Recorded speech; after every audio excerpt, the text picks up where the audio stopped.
Oi, meu nome é Padre Mark Schmitz e você está ouvindo o podcast A Bíblia em um Ano, onde encontramos a voz de Deus e vivemos a vida através das Escrituras.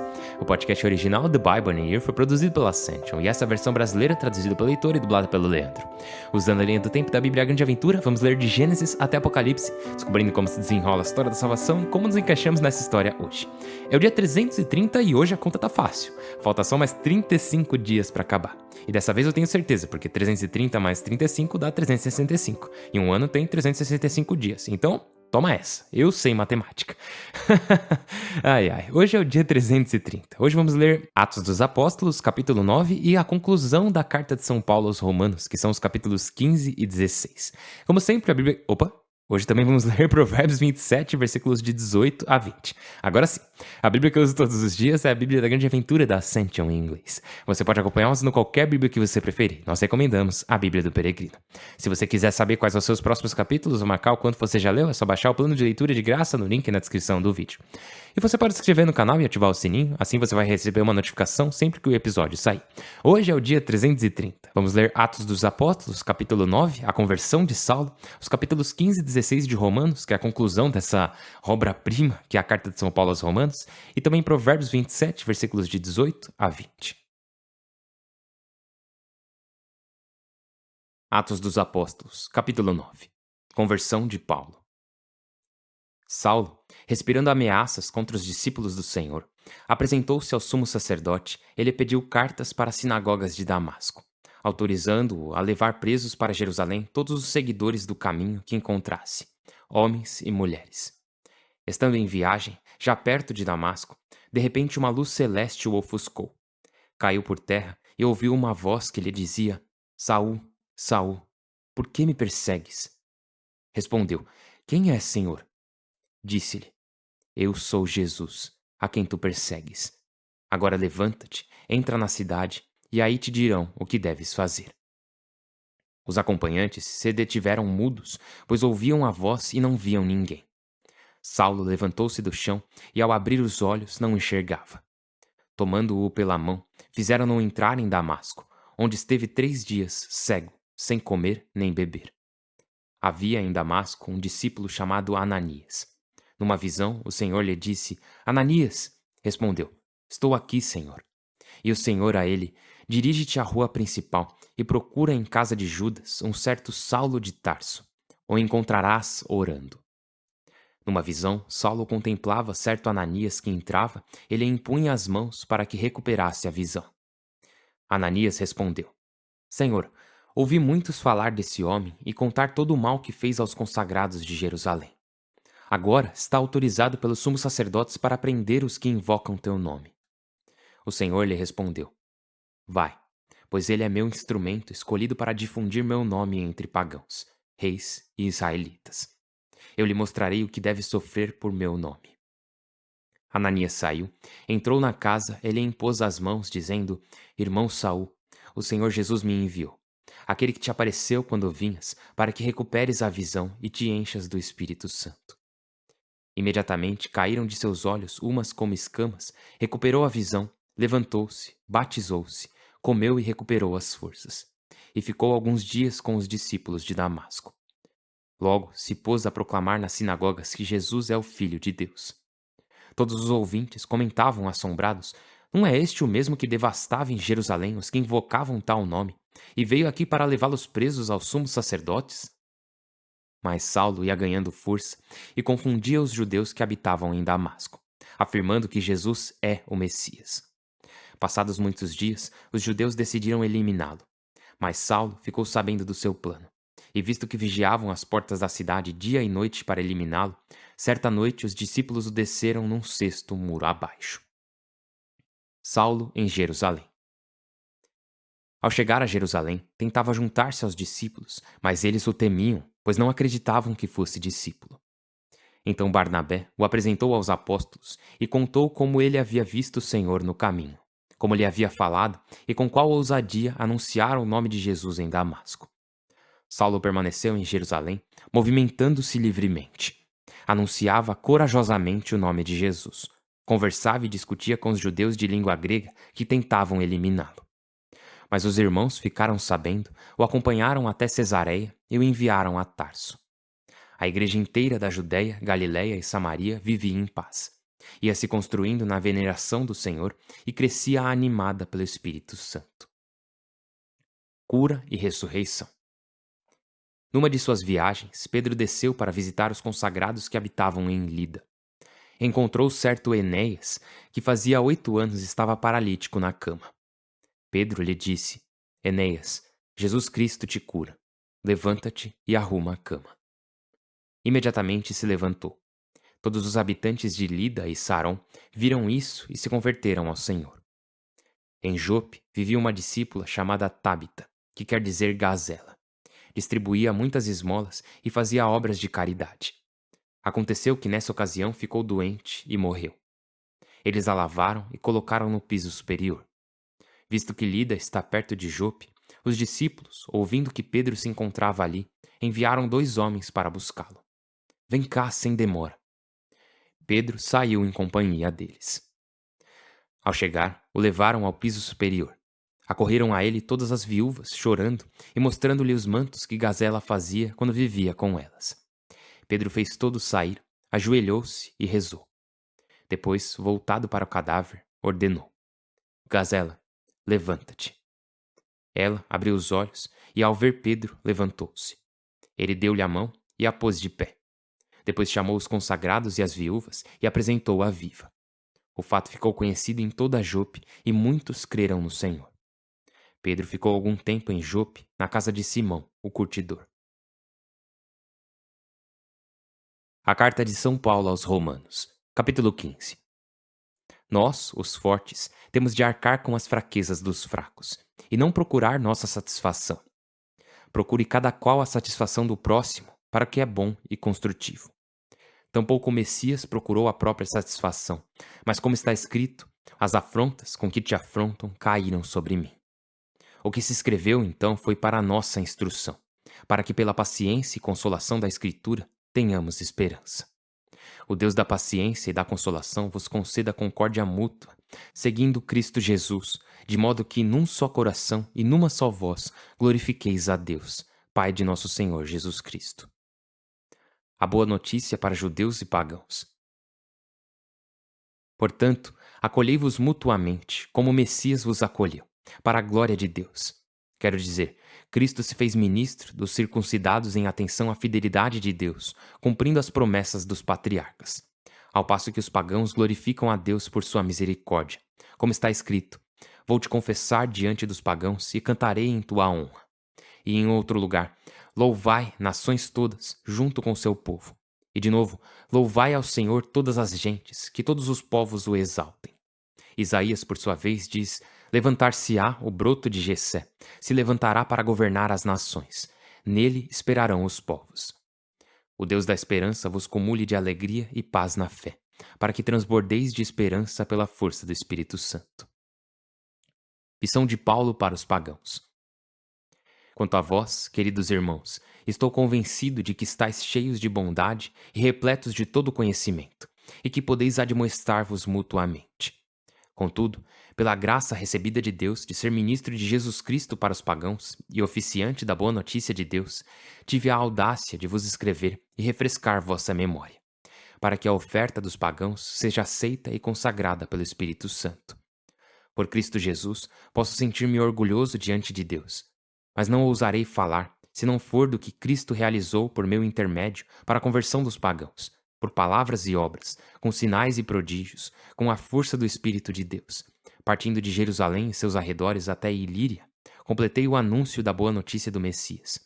E tive como ponto de honra dar a boa notícia onde ainda não for anunciado o Messias, a fim de não construir sobre alicerce alheio. E sim como está escrito: aqueles que não tinham notícia dele o verão, compreenderão os que não tinham ouvido. Esse motivo me impediu repetidas vezes de ir visitar-vos. Agora que já não me resta tarefa por estas regiões, e com a vontade que tenho há tempo de visitar-vos, em minha viagem para a Espanha, espero ver-vos de passagem, e depois de desfrutar um pouco de vossa companhia, que providencieis a minha viagem. Neste momento me dirijo a Jerusalém, a serviço dos consagrados, pois os da Macedônia e Acaia decidiram solidarizar-se com os cristãos pobres de Jerusalém. Eles o decidiram como era sua obrigação, Pois se os pagãos se beneficiaram com seus bens espirituais, é justo que eles os socorram nos materiais. Quando tiver concluído esse encargo, garantindo a entrega da coleta, irei à Espanha, passando por vossa terra. E sei que quando for visitar-vos, o farei com a plena bênção de Cristo. Pelo Senhor nosso Jesus Cristo, irmãos, e pelo amor que o Espírito infunde, recomendo-vos que luteis a meu lado rezando a Deus por mim, para que na Judéia me livre dos que não creem, e para que minha missão entre os consagrados seja bem recebida.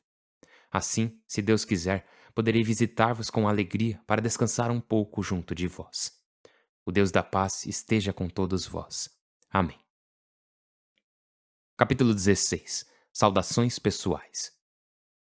Recomendo-vos nossa irmã Febe, diaconisa da igreja de Cencreia, para que a recebais em atenção ao Senhor, como merece uma pessoa consagrada, e a assistais nos assuntos em que precisa de vós. Ela foi advogada de muitos, começando por mim. Saudações a Prisca e Áquila, meus colaboradores na obra de Cristo Jesus, que para salvar minha vida arriscaram a própria. Não somente eu lhes sou agradecido, mas toda a igreja dos pagãos. Saudações à comunidade que se reúne em sua casa. Saudações ao meu querido Epêneto, primícia da Ásia para Cristo. Saudações a Maria, que tanto trabalhou por vós. Saudações a Andrônico e Júnia, meus patrícios e companheiros de prisão, que sobressaem entre os apóstolos e foram cristãos antes de mim. Saudações a Ampliato, meu amigo no Senhor. Saudações a Urbano, meu colaborador na obra de Cristo, e a meu querido Estaques. Saudações a Apeles, homem provado em Cristo. Saudações à família de Aristóbulo. Saudações a meu patrício Herodião. Saudações aos fiéis da família de Narciso. Saudações a Trifena e Trifosa, que trabalharam pelo Senhor. Saudações à querida Pérside, que trabalhou muito pelo Senhor. Saudações a Rufo, eleito do Senhor, e a sua mãe e minha. Saudações a Asíncrito, Flegonte, Hermes, Pátrobas, Hermas e os de sua comunidade. Saudações a Filólogo, Júlia, Nereu, sua irmã, Olimpas e a todos os consagrados de sua comunidade. Saudai-vos com o beijo sagrado. Todas as igrejas cristãs vos saúdam. Irmãos, eu vos recomendo que vigieis os que semeiam discórdias e tropeços contra a doutrina que aprendestes. Evitai-os. Esses tais não servem a Cristo Senhor nosso, e sim ao próprio ventre, e com discursos suaves e atraentes seduzem as pessoas que não têm malícia. A fama de vossa fé se difunde por todos os lugares, e me alegro por vós, pois vos quero sensatos para o bem e sem contágio para o mal. Muito em breve, o Deus da paz triturará Satanás sob os vossos pés. A graça do Senhor nosso Jesus Cristo esteja convosco. Saúda-vos Timóteo, meu colaborador, Lúcio, Jasão e Sosípatro, meus patrícios, e eu, Tércio, que escrevi essa carta, vos saúdo em nome do Senhor. Saúdam-vos Gaio, que me hospeda, com toda a sua comunidade, Erasto, tesoureiro da cidade, e o irmão Quarto. Àquele que pode confirmar-vos, segundo minha boa notícia e a proclamação de Jesus como Messias, conforme o segredo calado durante séculos e revelado hoje, e por disposição de Deus eterno, manifestado a todos os pagãos, por meio de escritos proféticos para que abracem a fé, a Deus, o único sábio, por meio de Jesus Cristo, seja dada a glória pelos séculos dos séculos. Amém. O livro de Provérbios, capítulo 27, versículos de 18 a 20.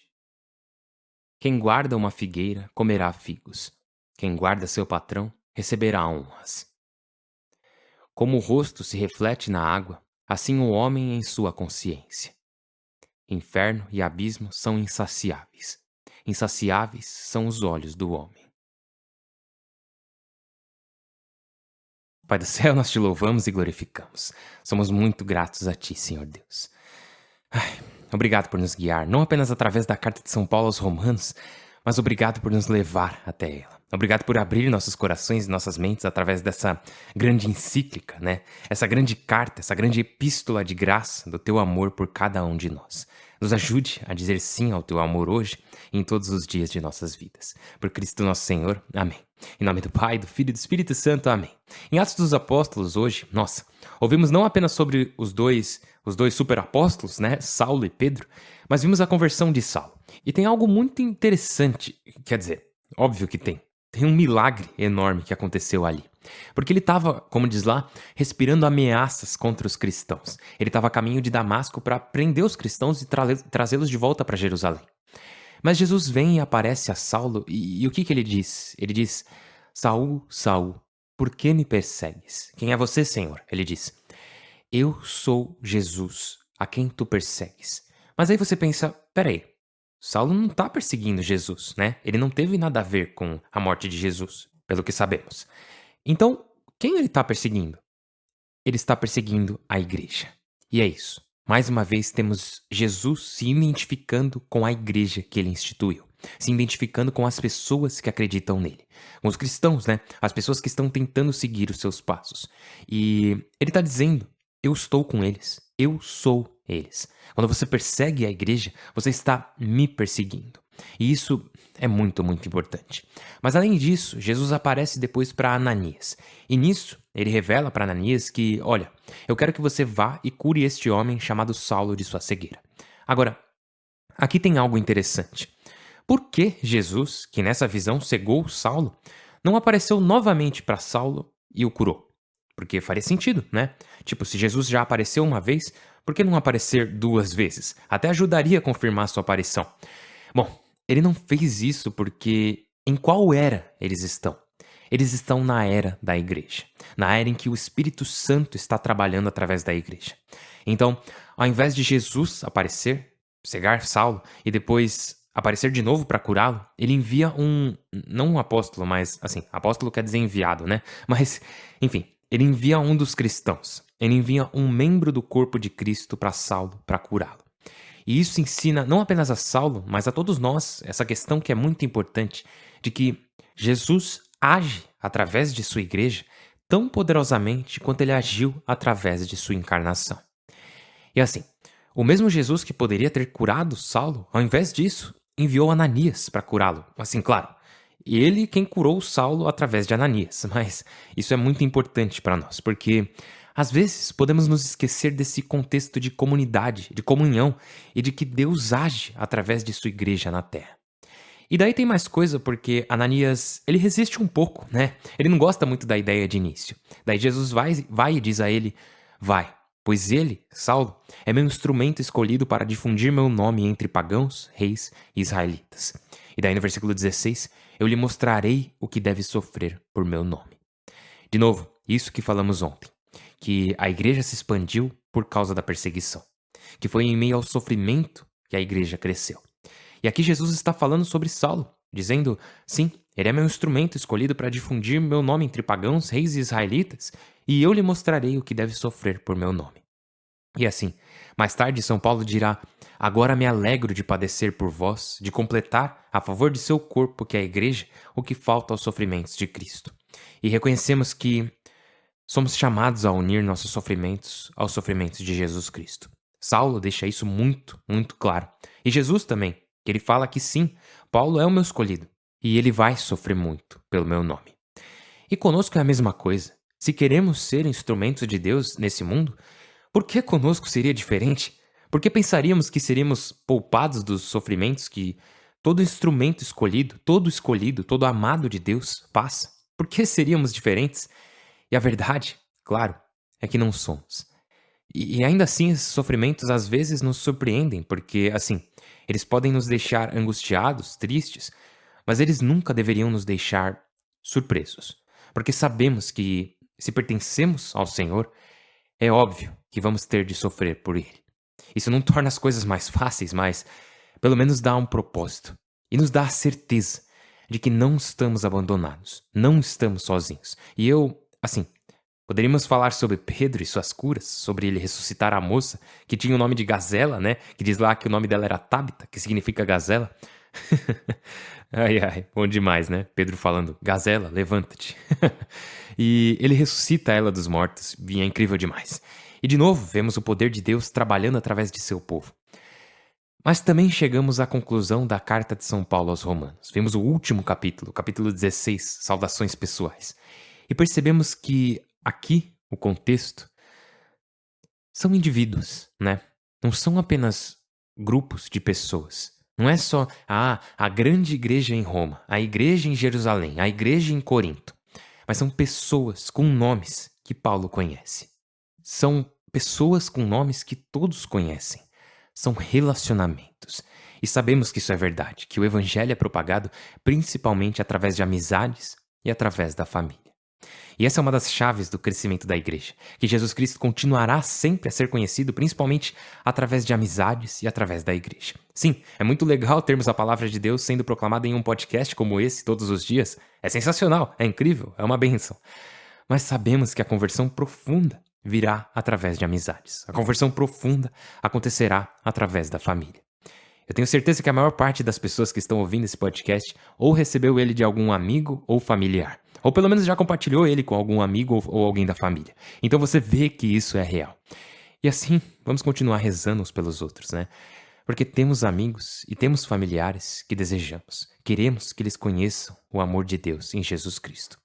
E assim vamos rezar por eles. Eu continuo a elevar todos vocês em minhas orações e eu peço que por favor vocês me elevem em suas orações também. Tô rezando por vocês, por favor rezem por mim. Ai, pessoal, que bênção! Sou o Padre Mike, eu mal posso esperar para te ver amanhã. Deus abençoe.